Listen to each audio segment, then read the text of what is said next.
Mga kapaglaom, maayong buntag kaninyong tanan og happy midweek. Ania na kita karon sa katapusang adlaw sa bulan sa Disyembre. Salamat kaninyong tanan sa inyong pagpadayon og paminaw sa Good Morning Kapaglaom. Hinaot pa nga sa sulod sa usa ka tuig sa 2025, daghan ang inyong nakatunan mahitungod sa gugma sa atong Dios. Ang atong hilusgutan karong Disyembre 31 giuluhan og ako nagapadayon padulong sa kadauganan. Ang atong teksto makita sa Filipos 3:13-14. Usa ka butang akong ginabuhat mao kini. Sa ginakalimtan ko ang nagpangagi na og sa nagadasdas ako paingon sa unahan. Ako nagapadayon paingon sa dauganan. Ngadto sa ganti nga maong langit tong pagtawag kanato sa Dios diha kang Kristo Jesus. Kapag laom, laing tuig sa imong kinabuhi ang natapos karong adlaw. Unsaon nimo sa pagtan-aw pag-usab niini? Nakahimo ba ikaw og kalambuan sa imong espirituhanong pagkinabuhi? Imo ba nga gilansang ang imong kaugalingon uban sa mga pagbati ug mga gana? Nakabaton ba ikaw og dugang nga kadasig diha pagtuon sa pulong sa Ginoo? Nakabaton ba ikaw og gidesisyonan nga mga kadaugan batok sa imong kaugalingon, mga pagbati ug pagkamasinupakon? O unsa kaha ang talaan sa imong kinabuhi alang niining tuiga nga karon milabay na ngadto sa walay katapusan? Dili na gayud mahimong masubli pa.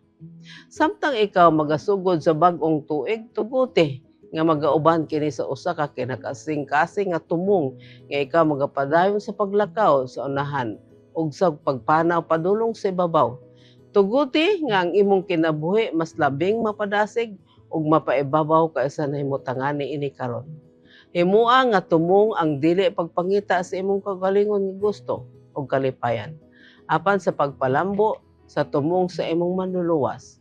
Ayaw pabilin sa imong nahimutangan din ikaw magatabang sa imong kagalingon ug diin ang uban kinahanglan magbantay kanimo aron dili magalakaw sa masigpit nga dalan.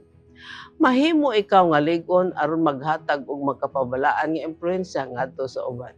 Mahimo ikaw nga anaa sa dapit ni diin ang kaikag sa imong kalag mapukaw aron sa paghimo og maayo ngadto sa uban sa paghumpay sa naguol, sa pagpalig-on sa naluya o sa pagpahibalo sa imong testimonya alang kang Kristo sa matag higayon nga maabot.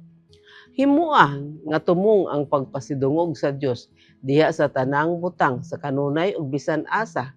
Dada ang imong reliyon diha sa tanan. Kapag laom, pangandam alang sa kahangturan uban sa kadasig nga wala pa nimo mapakita.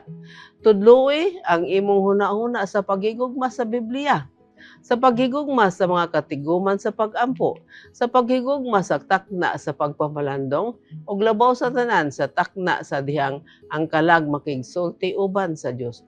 Tuguti nga ang imong hunahuna mapuno sa langit ng mga butang, kung buot ikaw nga makigkauban sa langit ng kuro dito sa mansyon sa ibabaw. Mag-ampo kita. Diyos ug may gugmaon namong Aman sa langit, tabangi kami nga magapadayon padulong adto sa dauganan nga mao ang pakigkauban kanimo sa langit ng puloy-anan. Atagi kami Ginoo og dugang kadasig may tungod sa among espirituhanon nga pagkinabuhi. Hangtod sa ulahi nga magmadinaogon kami sa among pag-alagad kanimo. Sa ngalan ni Jesus. Amen.